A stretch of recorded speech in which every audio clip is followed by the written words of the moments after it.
বর্ষবরণে Rakhine সম্প্রদায় মেতেছে সাংরেং বা জলকেলি উৎসবে। পুরাতন বছরের দুঃখ ও গ্লানি জলে ধুয়ে নতুন বছর বরণ শেষ হবে 20 এপ্রিল।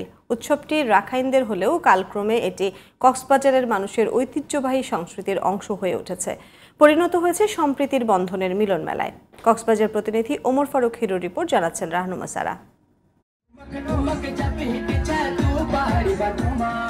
রাখাইন পঞ্জিকা 1385-কে বিদায় দিয়ে 1386তম বর্ষবরণে রাখাইনরা মেতেছে জলকেলি উৎসবে।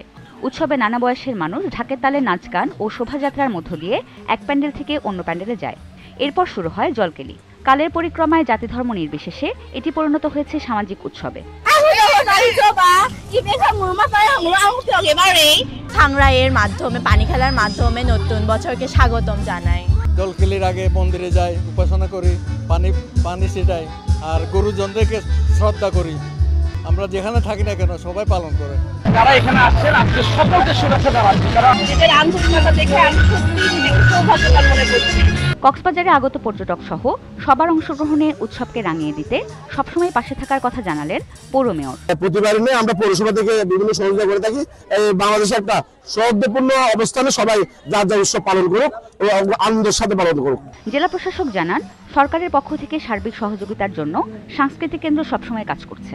তারা যাতে তাদের সংস্কৃতিকে, তাদের বর্ণ, তাদের কৃষ্টিকে তারা যাতে ধরে রাখতে পারে, সেই জন্য কিন্তু সরকার বিভিন্ন সময় পৃষ্ঠপোষকতা করে থাকে এবং এই কক্সবাজার সাংস্কৃতিক কেন্দ্র এই ক্ষুদ্র নৃতাত্ত্বিক গোষ্ঠীর ঐতিহ্যকে, ইতিহাসকে ধরে রাখার জন্য কিন্তু কাজ করে যাচ্ছে। কক্সবাজার জেলায় প্রায় অর্ধশত প্যান্ডেলে রাখাইনদের অন্যতম এই উৎসবকে সফল করতে 3 স্তরের নিরাপত্তা ব্যবস্থা গড়ে তুলেছে আইন শৃঙ্খলা রক্ষাকারী বাহিনী। রাহনুমা সারা, জিটিভি নিউজ।